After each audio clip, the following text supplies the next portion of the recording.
In this work, we want to analyze the expressiveness of a spatial logic on a very general class of models, which we call neighborhood spaces. These neighborhood spaces are also known as closure spaces and pre-topologies. The class of neighborhood spaces includes both standard topological spaces as well as finite and infinite graphs.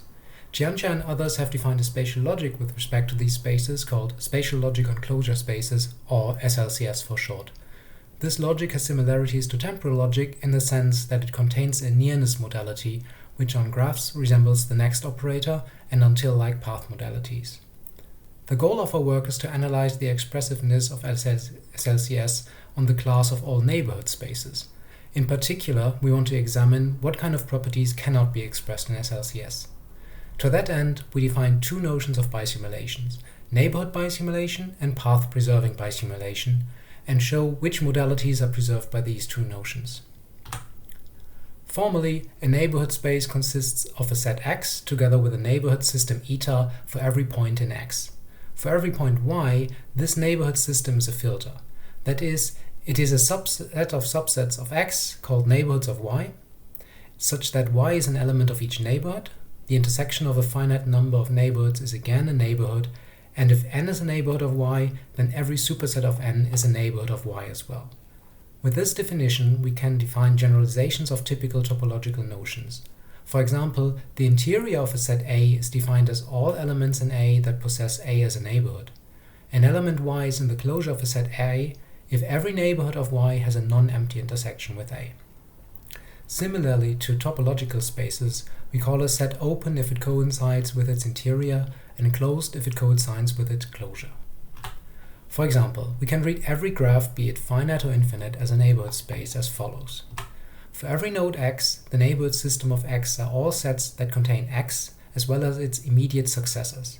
In particular, the neighborhood system of each point contains a minimal neighborhood, colored red in this example.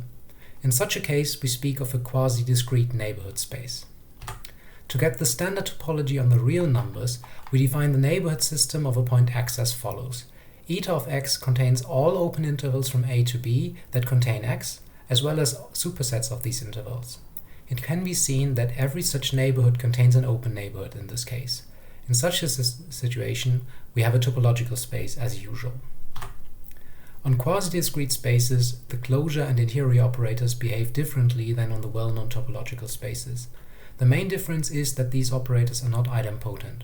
As an example, consider the graph shown in the picture and the marked set Y. Computing the closure of Y amounts to adding all nodes that have a node of Y as a successor. If we repeat this procedure, we can see that we still add a node to the set. So the closure of Y is different to the closure of Y. However, there can still be sets that are closed. In particular, if we try to repeat the closure operation on the marked set, nothing changes. So the closure of Y is indeed closed. Now we can proceed to define the logic SLCS. A model for SLCS consists of a neighborhood space together with a valuation that assigns to each point in the set of atoms true at this point.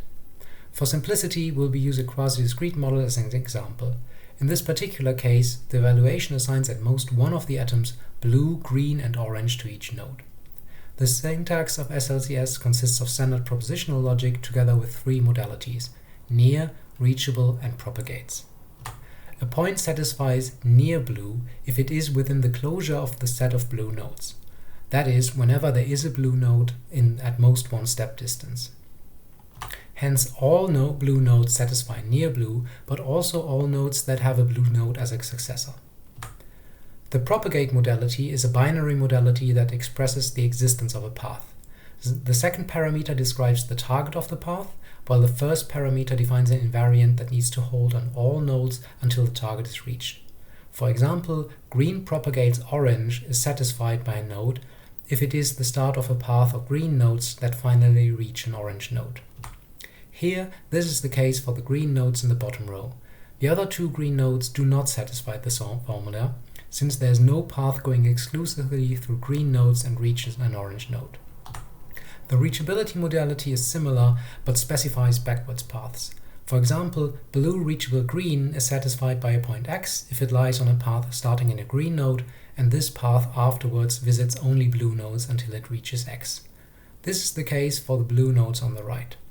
Since we want to analyze the expressiveness of this logic, we start by defining a bisimulation that only refers to the basic entities of the model, the neighborhoods. We call this bisimulation Neighbourhood Bisimulation. It is defined as follows.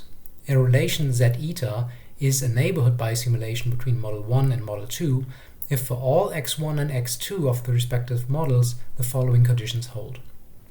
First, x1 and x2 need to satisfy exactly the same formulas. The second condition is more complicated. If we take any neighborhood n1 of x1, then there needs to be a neighborhood n2 of x2 where for every point y2 in n2 there is a point y1 in n1 such that y1 and y2 are again in the relation Z eta. The third condition is the corresponding condition but starting with a neighborhood n2 of x2. This type of bisimulation is enough to preserve parts of SLCS. Unsurprisingly, it preserves the Boolean operators, of course. But furthermore, it's also enough to preserve all formulas that only use the near modality in addition. The proof itself is simple and consists of a direct application of the semantics. However, this bisimulation is not enough to preserve the path modalities reachable and propagates. The reason for this is that on general closure spaces, we typically have arbitrary small neighborhoods. In this case, we are not forcing the bisimulation to actually cross boundaries. Consider the example below. On the left model, the blue disk is the open unit disk, that is, all points whose distance to the origin is less than 1. The right model is the discrete model with 2 points. x1 satisfies blue and x2 satisfies red. The relation between defined on the right side is a neighborhood bisimulation, as can be easily checked. However, there are paths on the left model for which no corresponding path on the right model exists.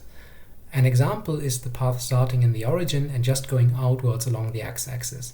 At distance 1, this path leaves the point satisfying blue. But no path starting in x1 leads to a point not satisfying blue. So, we need a stronger bisimulation.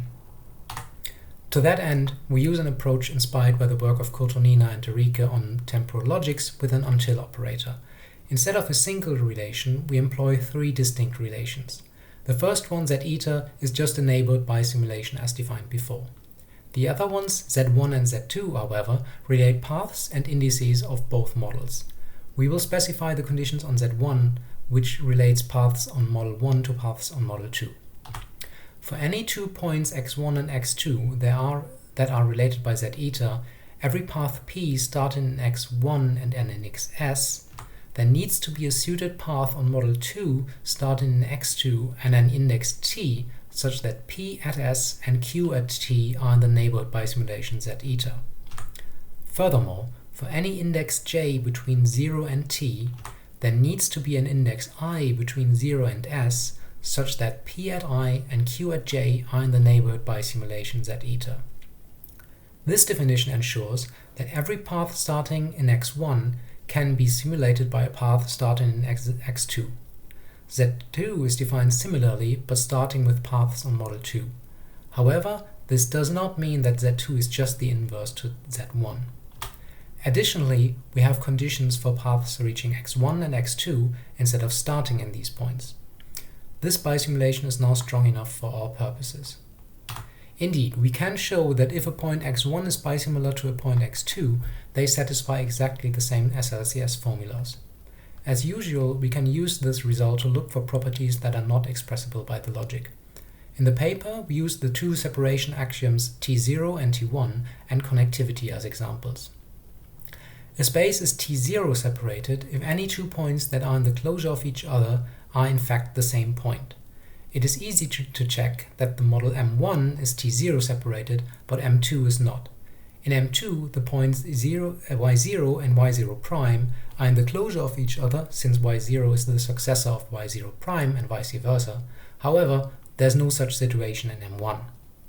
Furthermore, there is a path-preserving bisimulation between M1 and M2. The neighborhood bisimulation relates each xi to the yi and x0 to y0 prime as well. For the path relations, we translate the nodes between the models in a similar way. All conditions for a path-preserving bisimulation hold for these 3 relations, so all points in M1 satisfy the same formulas as the points in M2. Hence, there is no formula distinguishing the models. On quasi-discrete models, we do not need the full strength of path-preserving bisimulations. It is straightforward to show that neighborhood bisimulation coincides with a standard modal bisimulation and initially preserves the propagate modality. However, for the reachable modality, we need to add a way to preserve the backwards paths. To that end, we can employ a converse bisimulation. Then, a relation that is both a modal bisimulation and a converse bisimulation preserves the full set of SLCS formulas. This result is similar to a recent result presented in a preprint by Chiantia and others. On topological spaces, we can show that our neighborhood bisimulation coincides with topo bisimulation as defined by Aiello and van Bentham. However, there is no other bisimulation relating paths on topological spaces up to now. In conclusion, we have defined two bisimulation relations that preserve different sets of operators of SLCS. We used this result to show that there are no formulas of SLCS to express T0 and T1 separation, as well as connectedness of the underlying spatial model. And finally, we compared our results with existing notions of bisimulation for specific subclasses of neighborhood models, quasi-discrete spaces, and topological spaces. There are several directions to go from here. Of course, an important direction is to find a suited Hennessy-Milner subclass of neighborhood spaces. That is, a subclass where equivalence is also a path-preserving bisimulation. However, the ultra-power construction of Kotonina and Enrique does not work in an obvious way. This happens since our path modalities implicitly quantify over paths and thus are of a second-order nature. Different ways to build on this work is to consider extensions of SLCS. For set-based extensions, we need to find a natural way to include path connectedness into the bisimulations, which is not straightforward. Metric extensions of SLCS imply the need for non-symmetric metrics called quasimetrics. These allow for different distances between 2 points depending on which point is the starting point of a path. Such a notion would be necessary to treat, for example, directed graphs. Finally, there's the obvious extension that adds temporal operators to SLCS, thus allowing for evolving spaces. Such an extension would need combinations of temporal and of spatial bisimulations. Thank you for listening to this talk, and I hope most remaining questions are answered in the paper.